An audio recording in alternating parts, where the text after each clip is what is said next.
ಹಲಾಲ್ budget ಅಂತ ಏನು BJP ಹೇಳ್ತಾ ಇದ್ದಾರೆ. ನನಗೆ ಅವರಿಗೆ ನೇರ ಪ್ರಶ್ನೆ ಇರ್ತಕ್ಕಂಥದ್ದು, ಭಾರತ ದೇಶ ಬೀಫ್ ಎಕ್ಸ್ಪೋರ್ಟ್ ನಲ್ಲಿ 2ನೇ ಸ್ಥಾನದಲ್ಲಿದೆ ಪ್ರಪಂಚದಲ್ಲಿ. ಭಾರತ ದೇಶ ಬೀಫ್ ಎಕ್ಸ್ಪೋರ್ಟ್ 2ನೇ ಸ್ಥಾನದಲ್ಲಿದೆ. ಹಲಾಲ್ ಯಾರು? ಈಗ ಹಲಾಲ್ ಯಾರು? ಇಡೀ ದೇಶದ ಜನತೆ ಗುರ್ತಾಗಬೇಕಲ್ವಾ? Government of India under the leadership of doctor ನಮ್ಮ ಯಾರು ಮೋದಿ ಸಾಹೇಬರ ನೇತೃತ್ವದಲ್ಲಿ ಸುಮಾರು 19 ರಾಜ್ಯಗಳಲ್ಲಿ ಭಾರತ ದೇಶದಲ್ಲಿ ಬಿಜೆಪಿ ಇದ್ದು ಇವತ್ತು ಬೀಫ್ ಎಕ್ಸ್ಪೋರ್ಟ್ ನಲ್ಲಿ ಪ್ರಪಂಚದಲ್ಲಿ 2ನೇ ಸ್ಥಾನದಲ್ಲಿ ಭಾರತ ದೇಶ ಇದೆ. ಇದ್ರಾಗ ಯಾರು ಹಲಾಲ್ ಅನ್ನತಕ್ಕಂಥದ್ದು ಬಿಜೆಪಿಯವರು ಈ ಭಾರತ ದೇಶದ ಜನತೆಗೆ ಅವ್ರು ಉತ್ತರ ಕೊಡಬೇಕಂತ ಈ ಸಂದರ್ಭ ಕೇಳಿ ಇಚ್ಛೆ ಬಯಸ್ತೀನಿ. ಸಾಲ ಮಾಡಿರ್ತಕ್ಕಂಥದ್ದು ನಿಜ ಇದೆ, ಬಟ್ ಆದ್ರೆ ಏನು ನಿಯಮಗಳಿದಾವೆ, ನಮ್ಮ GSDP ಅಂತ ಏನು ಹೇಳ್ತೀವಿ, ನಮ್ಮ GDPಯ ಅನುಗುಣವಾಗಿ 25% ಒಳಗಡೆ ಇರಬೇಕು. ನಾವು ಕ್ಲೋಸ್ಲಿ ಟು 25% ಇದೀವಿ. ಹೌದು, ಯಾಕಂದ್ರೆ 60,000 ಕೋಟಿ ನಾವು DBT ಮಾಡ್ತಾ ಇದೀವಿ.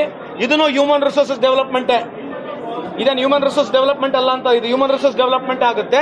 ಅದ್ರ ಜೊತೆಗೆ ಈ ಬಾರಿ 80,000 ಕೋಟಿ ಡೆವಲಪ್ಮೆಂಟ್ ವರ್ಕ್ಗಳಿಗೆ ಸನ್ಮಾನ್ಯ ಮುಖ್ಯಮಂತ್ರಿ ಒದಗಿಸಿದ್ದಾರೆ. ಇದು ಒನ್ ಆಫ್ ದ ಫೈನೆಸ್ಟ್. ಯಾಕಂದ್ರೆ ಇಂಥ ಒಂದು ಸಂದರ್ಭದಲ್ಲಿ ಇಷ್ಟು ದೊಡ್ಡ ಪ್ರಮಾಣವಾಗಿ ನಾವು 5 ಗ್ಯಾರಂಟಿಗಳಿಗೆ ದುಡ್ಡು ನೇರವಾಗಿ ಜನರಿಗೆ ಕೊಡೋದ್ರ ಜೊತೆಗೆ ಈ ಬಾರಿ 80,000 ಕೋಟಿಗೂ ಹೆಚ್ಚು ದುಡ್ಡು ಡೆವಲಪ್ಮೆಂಟ್ಗೆ ಒದಗಿಸಿದ್ದಾರೆ. ಇದು ನಿಜಕ್ಕೂ one of the finest budget ಅಂತ ನಾನು ಈ ಸಂದರ್ಭ ಕೇಳಿಕೆ ಇಚ್ಛೆ ಬಯಸ್ತೇನೆ. ಅಲ್ಲಿ ಮಾಡೇ ಮಾಡ್ತಾರೆ. ಈ ಮಧ್ಯೆ ಈಗ ಧರ್ಮದ ಮೇಲೆ ತಾನೇ ಓಟ್ ಕೇಳ್ತಾರೆ ಬಿಜೆಪಿಯವರು ಎದ್ರ ಮೇಲೆ ಓಟ್ ಕೇಳ್ತಾ ಇದಾರೆ?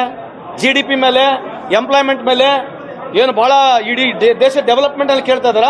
ಪಾಕಿಸ್ತಾನ, ಮಂಗಳಸೂತ್ರ, ರಾಮ ಮಂದಿರ, ರಾಮ ಟೆಂಪಲ್ ಅಂತೇಳಿ ಓಟ್ ಕೇಳಿರೋದಲ್ಲ. ಪ್ರಧಾನಮಂತ್ರಿ ಅವ್ರ ಭಾಷಣ ಕೇಳಿಲ್ವಾ ನೀವು?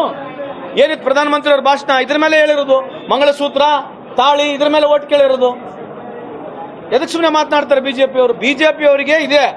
ಇದು ಯಾವುದೇ ಒಂದು ಸಂದರ್ಭದಲ್ಲಿ ಕಾಂಗ್ರೆಸ್ ಎಲ್ಲಿ ಏನು ಮಾಡಿದ್ರು ಕೂಡ ಮಾಡಬೇಕು, ಹೇಳ್ಬೇಕು, ಅದು ಹೇಳ್ತಾರೆ. ಸಾಲದ ಬಗ್ಗೆ ಮಾತಾಡಂಗಿದ್ರೆ ಕೇಂದ್ರ ಸರ್ಕಾರ ಸಾಲ ಮಾತಾಡ್ತಾರ? ಕೇಂದ್ರ ಸರ್ಕಾರ ಸಾಲ ಮಾತಾಡ್ತಾರೆ ಅದ್ರ ಬಗ್ಗೆ? ಅಟ್ಲೀಸ್ಟ್ ನಾವು 60,000 ಕೋಟಿ ಬಡವರಿಗೆ DBT ಕೊಟ್ಟು ಸಾಲ ಮಾಡಿದೀವಿ.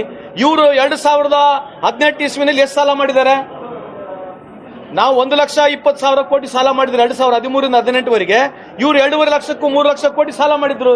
ಇವು ಯಾತಕ್ಕಾಗಿ ಸಾಲ ಮಾಡಿದ್ರು? ನಾವು ಸಾಲ ಮಾಡಿದ್ರು ಕೂಡ ಇವತ್ತು GDPನಾಗ ಎಲ್ಲಿದ್ದೀವಿ, ನಮ್ಮ ಓವರ್ ಆಲ್ ಪ್ರೋಗ್ರೆಸ್ ಎಲ್ಲಿದೆ ನೀವು ಚೆಕ್ ಮಾಡಿ ನೋಡ್ರಿ. ಇದ್ರ ಬಗ್ಗೆ ಚರ್ಚೆ ಆಗಲಿ ಅಂತ ಈ ಸಂದರ್ಭಕ್ಕೆ ಕೇಳಲಿಕ್ಕೆ ಬಯಸ್ತೇನೆ. ನಮಸ್ಕಾರ.